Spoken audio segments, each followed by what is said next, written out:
Shloka world में आपका स्वागत है। श्लोका वर्ल्ड आपको आध्यात्मिक ज्ञान, मंत्र, श्लोक और वेदों पुराणों का महत्वपूर्ण ज्ञान प्रदान करता है। चैनल को सब्सक्राइब करें, लाइक, कमेंट और शेयर जरूर करें कि हमारे प्रियजन लाभान्वित हो सकें। आइए आरंभ करते हैं ब्रह्मसूत्र वेदांत दर्शन भाग 4 स्थाना दिव्य उपदेशाच, अर्थात श्रुति में अनेक स्थानों पर ब्रह्म को समझाने के लिए उसके नाम, स्थान, रूप आदि का वर्णन किया है। जैसे अंतर्यामी में ब्रह्म को पृथ्वी आदि अनेक नामों से स्थानों पर बताया गया है। इसी प्रकार यहाँ ब्रह्म को नेत्र में दिखने वाला भी कहा गया है, क्योंकि वह ब्रह्म निर्लिप्त है और आँख में दिखने वाला पुरुष भी आँख के दोषों से सर्वथा निर्लिप्त रहता है। इसी समानता को लेकर ब्रह्म का तत्व समझाने के लिए ऐसा कहना उचित ही है। इसलिए यहाँ कहा भी गया है कि आँख में घी या पानी आदि जो भी वस्तुएं डाली जाती हैं, वह आँख की पलकों में ही रहती हैं, दृष्टा पुरुष को स्पर्श नहीं कर सकती। इस प्रकार नेत्र में दिखने वाला पुरुष ही अमृत, अभय और ब्रह्म है। निर्भयता और अमृत ये दोनों ही सुख के वाचक हैं। और जब अग्नियों ने एकत्र होकर उपदेश किया, जिसमें कहा गया कि क अर्थात सुख है, वहीं ख अर्थात आकाश है, भाव यह है कि ब्रह्म आकाश की भांति अत्यंत सूक्ष्म, सर्वव्यापी और आनंद स्वरूप है। इसी प्रकार उसे आनंद युक्त बतलाया जाने के कारण वह ब्रह्म ही है। उपनिषद अर्थात रहस्य विज्ञान का श्रवण कर लेने वाले ब्रह्मवेता की जो गति बतलाई गई है, वही गति इस पुरुष को जानने वाले की भी कही गई है। इस नेत्र में दिखने वाला पुरुष यहाँ ब्रह्म ही है, इससे यही ज्ञात होता है। नेत्र अंतर्वर्ती पुरुष को जानने के लिए वही पुनरावृत्ति रहित अर्थात गति देवयान मार्ग से जाकर ब्रह्मलोक में ब्रह्म को प्राप्त होने और वहां से पुनः इस संसार में न लौटने की बात बताई गई है, जो अन्यत्र ब्रह्मवेता के लिए कही गई है। इससे भी सिद्ध होता है कि यहाँ नेत्र में दिखने वाला पुरुष ब्रह्म ही है। अन्य किसी की नेत्र में निरंतर स्थिति न होने के कारण दूसरे किसी संभव होने से ब्रह्म के सिवा दूसरा कोई भी नेत्रवर्ती पुरुष नहीं है। छाया पुरुष या प्रतिबिंब नेत्र इंद्रिय में सदा नहीं रहता। जब कोई पुरुष सामने आता है तब उसका प्रतिबिंब नेत्र में दिखाई देता है और उसके हटते ही अदृश्य हो जाता है। इंद्रिय अनुग्राहक देवता की स्थिति में भी नेत्र में सदा नहीं रहती। जिस समय वह इंद्रिय अपने विषय को ग्रहण करती है, उसी समय वह उसके सहायक के रूप में उसमें स्थित माना जाता है। इसी प्रकार जीवात्मा भी मन के द्वारा एक समय किसी एक इंद्रिय को विषय को ग्रहण करता है और दूसरे समय दूसरी इंद्रिय के विषय को, और सुषुप्ति में किसी के भी विषय को ग्रहण नहीं करता। और निरंतर एक सी स्थिति आँख में होने के कारण, न रहने के कारण इन तीनों में से किसी नेत्रांतरित पुरुष का नहीं कहा जा सकता। इसके सिवा नेत्र में दिखाई देने वाले पुरुष की जो अमृतत्व और निर्भयता आदि के गुण श्रुति ने बताए हैं, वे ब्रह्म के अतिरिक्त और किसी के संभव नहीं हैं। इस प्रकार तीनों में से किसी को नेत्र अनवर्ती पुरुष नहीं माना जा सकता। इसलिए परम ब्रह्म परमेश्वर को ही यहाँ नेत्र में दिखाई देने वाला पुरुष कहा गया है। यहाँ ब्रह्म उपनिषद में आता है कि वहाँ उच्छालक ऋषि ने याज्ञवल्क्य मुनि से पहले तो सूत्रात्मक के विषय में प्रश्न किया है, फिर उस अंतर्यामी के संबंध में पूछा है, जो इस लोक और परलोक को तथा समस्त भूत प्राणियों को उनके भीतर रहकर नियंत्रण में रखता है।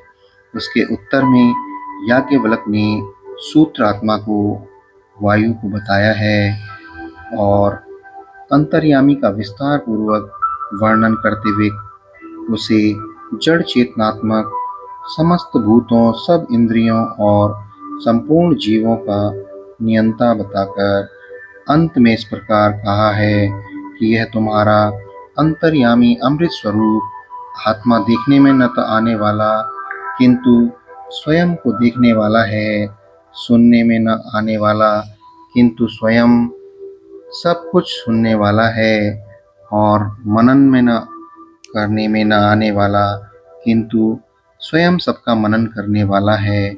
वह विशेष रूप से किसी के जानने में नहीं आता किंतु स्वयं को विशेष रूप से भली भांति जानता है। ऐसा यह तुम्हारा आत्मा अंतर्यामी अमृत है। इससे भिन्न सब कुछ विनाशशील है। महत्वपूर्ण ब्रह्म में ही संगत हो सकते हैं। जीवात्मा का अंतर्यामी आत्मा ब्रह्म के सिवा दूसरा कोई नहीं हो सकता। ब्रह्म को ही अंतर्यामी कहा गया है। सांख्य स्मृति द्वारा जड़ प्रकृति के धर्मों का वर्णन वहाँ अंतर्यामी के लिए नहीं हुआ है, अपितु चेतन परम ब्रह्म के धर्मों का ही विस्तार पूर्वक बताया गया है। इस कारण वहाँ कहा हुआ अंतर्यामी प्रकृति नहीं हो सकती। अतः यही सिद्ध होता है कि अंतर्यामी के नाम से परम ब्रह्म परमात्मा का ही वर्णन हुआ है। शरीर में मांडलिक और काव्य दोनों शाखाओं में विद्वान अंतर्यामी को पृथ्वी आदि की भांति जीवात्मा के भीतर रहकर उसका नियमन करने वाला मानते हैं। वहाँ जीवात्मा को नियम और अंतर्यामी को नियंता बताया गया है। इस प्रकार जीवात्मा और परमात्मा इन दोनों का पृथक पृथक होने के कारण वहाँ पर अंतर्यामी पद परम ब्रह्म परमात्मा का ही वाचक है, जीवात्मा का वाचक नहीं है। अदृश्यता आदि गुणों वाला परम ब्रह्म परमेश्वर ही है, क्योंकि उस जगह उसी की सर्वज्ञता आदि धर्मों का वर्णन है। मुंडक उपनिषद में कहा गया है, महर्षि शौनक अंगिरका ऋषि की शरण में गए। वहां जाकर उन्होंने पूछा, भगवान किसको जान लेने पर यह सब कुछ जाना हुआ हो जाता है। इस पर अंगिरा ऋषि ने कहा, जानने योग्य विद्याएं दो हैं, एक अपरा और दूसरी परा। उनमें से अपरा विद्या तो ऋग्वेद, यजुर्वेद, सामवेद, अथर्ववेद, शिक्षा, कल्प, व्याकरण, निरुक्त, छंद तथा ज्योतिषी हैं, और परा वह है जिसमें उस अक्षर ब्रह्म को माना जाता है। यह कहकर उस अक्षर को समझाने के लिए अंगिरा ने उनके गुण और धर्मों का वर्णन करते हुए कहा है कि इंद्रियों का द्वारा अगोचर है, पकड़ने में आने वाला नहीं है, जिसका कोई गोत्र वर्ण नहीं है, जो आँख, कान और हाथ पैर से रहित है, नित्य व्यापक, सर्वत्र परिपूर्ण, अत्यंत सूक्ष्म और सर्वथा अविनाशी है। उसको धीर पुरुष देखते हैं। वह समस्त भूतों का परम कारण है, जो सर्वज्ञ, सबको जानने वाला है। ज्ञान ही जिसका तप है, उसी से यह विराट रूप समस्त जगत तथा नाम रूप और अन्न उत्पन्न होते हैं। जहाँ जिन सर्वज्ञता आदि धर्मों का वर्णन है, वे परम ब्रह्म परमेश्वर के ही हैं, तथा एक ब्रह्म को जान लेने पर ही सब कुछ जाना हुआ हो सकता है, अन्य किसी के जानने में नहीं। अर्थात अदृश्यता आदि गुणों देने वाला है वह परमात्मा परम ब्रह्म परमात्मा ही है, जीवात्मा या प्रकृति नहीं है। जिसको अदृश्यता आदि गुणों से युक्त और सब भूतों का कारण बताया गया है। उसके लिए सर्वज्ञ आदि कहा गया है, जो न तो प्रधान अर्थात जड़ प्रकृति के लिए उपयुक्त होते हैं, न अल्पज्ञ जीवात्मा के लिए ही उपयुक्त होते हैं। इसके सिवा उन दोनों को ब्रह्म से भिन्न कहा गया है। वह देखने वालों के शरीर के भीतर यही हृदय गुफा में छिपा हुआ है। इसके अनुसार जीवात्मा से परमात्मा की भिन्नता स्वतः स्पष्ट हो जाती है। शरीर रूप वृक्ष पर रहने वाला यह जीवात्मा शरीर से आसक्त होकर डूब रहा है। अपने को असमर्थ समझकर मोहित शोक को करता रहता है, परंतु वह जब वही स्थित तथा भक्तजनों के द्वारा सेवित अपने से भिन्न परमेश्वर को देख लेता है और उसकी महिमा को समझ लेता है, तब सर्वथा शोक रहित हो जाता है। इस प्रकार इस मंत्र में परमेश्वर को जीवात्मा से तथा शरीर रूपी वृक्ष से विभिन्न बताया है।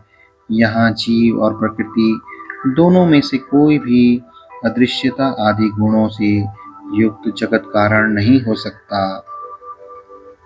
अग्नि इस परमेश्वर का मस्तक है, चंद्रमा और सूर्य दोनों नेत्र हैं, सब दिशाएं दोनों कान हैं और प्रकट हुए वेद उसकी वाणी है।